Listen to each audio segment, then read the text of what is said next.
Now let us do a small chapter theory, dual nature of matter and radiation, lesson 1. Uh, at the most it will require three lessons to finish the chapter. It's very simple, and what we will be studying mainly is the photoelectric effect and Einstein's photoelectric equation. Uh, the phenomena like interference we studied in wave optics, diffraction in wave optics, also polarization. These three things, they establish the fact that light is wave nature, means light travels in the form of a wave with a velocity c 3 into 10 to the power 8 meter per second in vacuum. In different medium it will be different.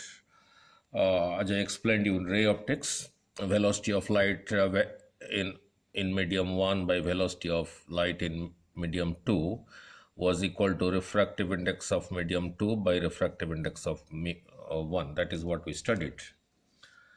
Now there are a few more effects like photoelectric effect, which we will study in this lesson. Compton effect is not in your syllabus, and Stark effect established the quantum theory of light. The quantum theory of light. Now what does this mean? This means light is not of wave nature. According to this light consists of packets of energy, small packets of energy. When light is traveling, it contains small packets of energy, right? And each packet is called a photon. Each packet is called a photon or a quantum of light, and it is carrying some energy, and the energy is given by h nu. H is Planck's constant, nu is frequency. Since we know nu is equal to velocity by lambda, since it is light, so I have used the symbol c, velocity of light, c by lambda. H is a constant, c is a constant, lambda is in the denominator.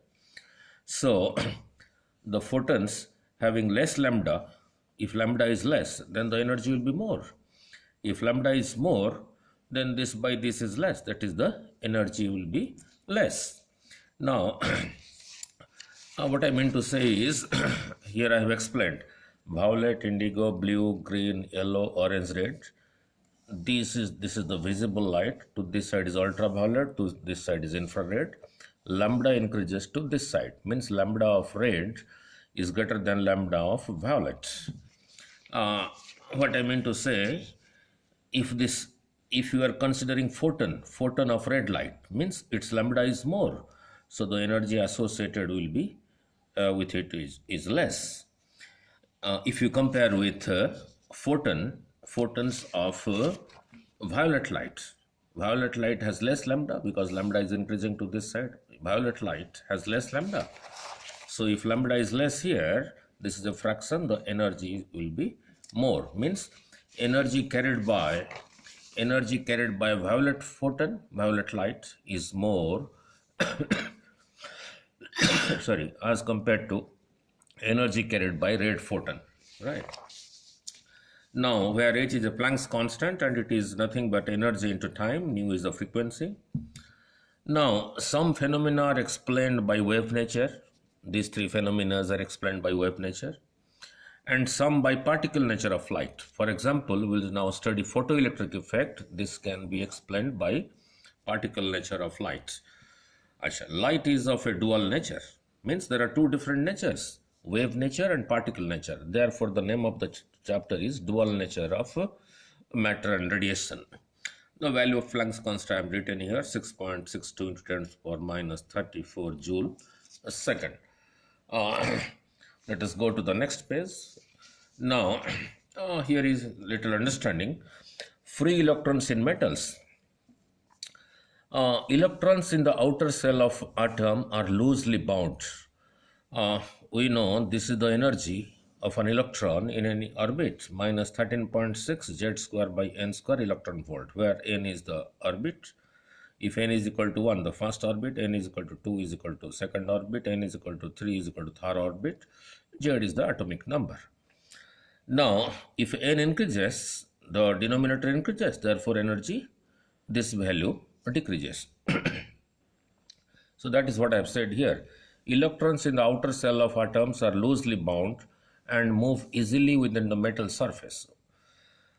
If these electrons come out of the metal surface, the surface acquires a positive charge and pulls the electrons back into the metal surface. What do you mean by this? This is a metal. This is the metal surface. If electrons come out of it, then the metal surface acquires a positive charge. So it again pulls back the electrons back into the metal. Means there exists, if the electrons come out, there exists a potential barrier between the surface and these electrons. Now, that is what I am explaining here. If these electrons come out of the metal surface, the surface acquires a positive charge and pulls the electrons back into the metal surface. So what is the conclusion? So there exists a potential barrier which has to be overcome to make the electrons just escape the metal surface. Means the free electrons, the valence electrons, which have less energy on the surface. Now, if you can give them some extra energy from outside, then they will come out completely.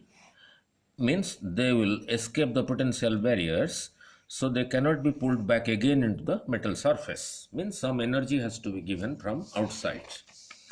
So there exists a potential barrier which has to be overcome to make the electrons just escape the metal surface. Now what is work function? Now, from this conclusion, we conclude the work function, symbol is phi naught, of a metal is the minimum energy required by an electron to escape from the metal surface, that is to overcome the restraining force at the surface. Means when this metal from electrons are coming out, this becomes positively charged. So the metal surface pulls them again back into the metal surface. So if you give sufficient energy to these electrons, then they will completely come out. Some minimum energy that you have to give so that they completely come out from the metal surface. That minimum energy is called work function of the metal. The work function of a metal is the minimum energy required by an electron to escape the metal surface, that is to overcome the restraining force at the surface. Now look at, for a metal like cesium, the work function is 2.14 electron volt. Means if you give this much of energy, the electrons from cesium will come out. Electrons from the cesium surface will come out and they will never be pulled back again. And work function phi naught for platinum is 5.65 electron volt. Means if you give this much of energy to electrons in a platinum, those electrons will come out from the surface and will be never able to get back into the surface again. And 1 electron volt we have studied in electrostatics as 1.6 into 10 to the power minus 19 joule is a small amount of energy. Now, what are the other observations? That minimum amount of energy called work function, phi naught, for a metal means the minimum energy that you should give to the metal surface so that the valence electrons, the free electrons, come out from the surface. That phi naught depends on temperature of the metal, nature of the metal, impurities present in the metal. Let phi is equal to energy possessed by free electrons. We have not given energy to the electron from outside. This is the energy possessed by the free electrons. And for that metal, this phi naught is the work function of the metal. Means this much energy has to be given to make them free from the surface. Therefore, for this greater than this, if this is greater than this, means they have already energy more than the work function, so they will come out automatically. If this is more than this, means the electrons have more energy than what it is required for them to come out, so it will come out automatically. So for phi greater than phi naught, electrons will be emitted from the surface of the metal. Now, there are different types of electron emission. Number one is thermionic emission. Emission of electrons from metal surface by providing heat energy. If you provide heat energy and that energy is sufficient and is just little more than the work function of that metal, then the electrons will come out by giving heat energy to the metal surface. So that process is called thermionic emission, and the electrons so emitted are called thermions. Photoelectric effect, this is in your syllabus. Photoelectric effect. Emission of electrons from the metal surface when light means photons, which I just explained, of suitable frequency fall on it. This effect is called photoelectric effect. Means there is a metal, the free electrons are bound in the outermost orbit, are bound with less energy. If light of some particular frequency falls and gives them energy, and the electrons they come out, then this effect is called photoelectric effect, and the electrons are called photoelectrons. Then field emission. Now what it is, by applying a strong electric field of this value, 10 to the power 8 volts per meter, if you apply this much to a metal surface, then also the electrons can come out, right? So then before I go to experimental study of photoelectric effect, and there is a small note for you. You get short questions from here and here in your board examination. Lithium, sodium, potassium. So photoelectric effect with visible light. Visible light means from violet to red, right? Now that is alkali metals. Zinc, cadmium, magnesium. So photoelectric effect in ultraviolet light. Ultraviolet is below violet, that is UV. Its energy is more as compared to this, because lambda is increasing to this side. We just explained E is equal to h nu, frequency is C by lambda. H is constant, C is constant, so lambda is less, then the energy is more. So that is your first lesson. I wanted to cover the whole of this chapter in one lesson. That will be lengthy.